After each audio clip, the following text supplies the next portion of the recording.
ইরানের দক্ষিণ পশ্চিম আহবাজ শহরে ভোরের আলো ফোটার আগেই বিস্ফোরণে কেঁপে ওঠে পুরো এলাকা। মুহূর্তেই আকাশে ছড়িয়ে পড়ে বিশাল ধোঁয়ার কুণ্ডলী। ইরানের রাষ্ট্রীয় গণমাধ্যম জানিয়েছে, বুধবার দিবাগত রাতের হামলায় খুজেস্তান প্রদেশের আহবাজে 2টি শিক্ষার্থী আবাসিক কমপ্লেক্স ক্ষতিগ্রস্ত হয়েছে। আমেরিকার সামরিক বাহিনী জানিয়েছে, বুধবার তারা ইরানের সর্বশেষ দফায় বিমান হামলা সম্পন্ন করেছে। প্রায় 2 ঘণ্টাব্যাপী এই হামলায় কয়েক ডজন লক্ষ্যবস্তুতে আঘাত হানা হয়।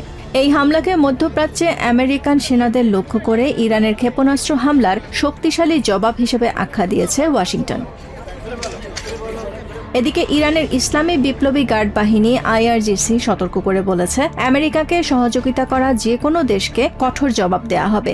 একই সঙ্গে তারা ঘোষণা দিয়েছে, আমেরিকান হুমকি ও আঞ্চলিক জলপথে হস্তক্ষেপ অব্যাহত থাকলে হরমুজ প্রণালী পুনরায় খুলে দেয়া হবে না। তেহরানে সাধারণ মানুষের মধ্যেও বাড়ছে উদ্বেগ। কেউ আমেরিকার উদ্দেশ্য নিয়ে প্রশ্ন তুলছেন, আবার কেউ আশঙ্কা করছেন এই সংঘাত আরো বড় আঞ্চলিক কিংবা বৈশ্বিক যুদ্ধে রূপ নিতে পারে। আমেরিকা ইরানের জনগণকে রক্ষার জন্য এসব করছে, আমি তা বিশ্বাস করি না। এর পেছনে তাদের নিজস্ব স্বার্থ রয়েছে, তবে ইরানকেও আরো দৃঢ় অবস্থান নিতে হবে।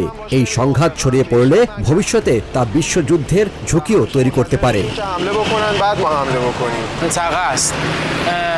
আমেরিকার লক্ষ্য হলো ইসলামী প্রজাতন্ত্রকে দুর্বল করা আর এই অঞ্চলের প্রতিরোধ অক্ষকে ভেঙে দেওয়া। আমি চাই আমেরিকাকে শুধু নিন্দা নয়, তার কর্মকাণ্ডের জন্য জবাবদিহির মুখোমুখি করা হোক। এটি দীর্ঘস্থায়ী ক্ষয় যুদ্ধের দিকে যাচ্ছে, তবে বড় ধরনের বিশ্বযুদ্ধ এখনই হবে না। চলতি বছরের 28 ফেব্রুয়ারি আমেরিকা ও ইসরায়েলের যৌথ হামলার মধ্য দিয়ে শুরু হওয়া এই যুদ্ধ 5 মাস পেরিয়ে আরও বিস্তৃত হয়েছে। যুদ্ধ এখন শুধু ইরান ইসরায়েলে সীমাবদ্ধ নয়, এর প্রভাব ছড়িয়ে পড়ছে পুরো মধ্যপ্রাচ্যে।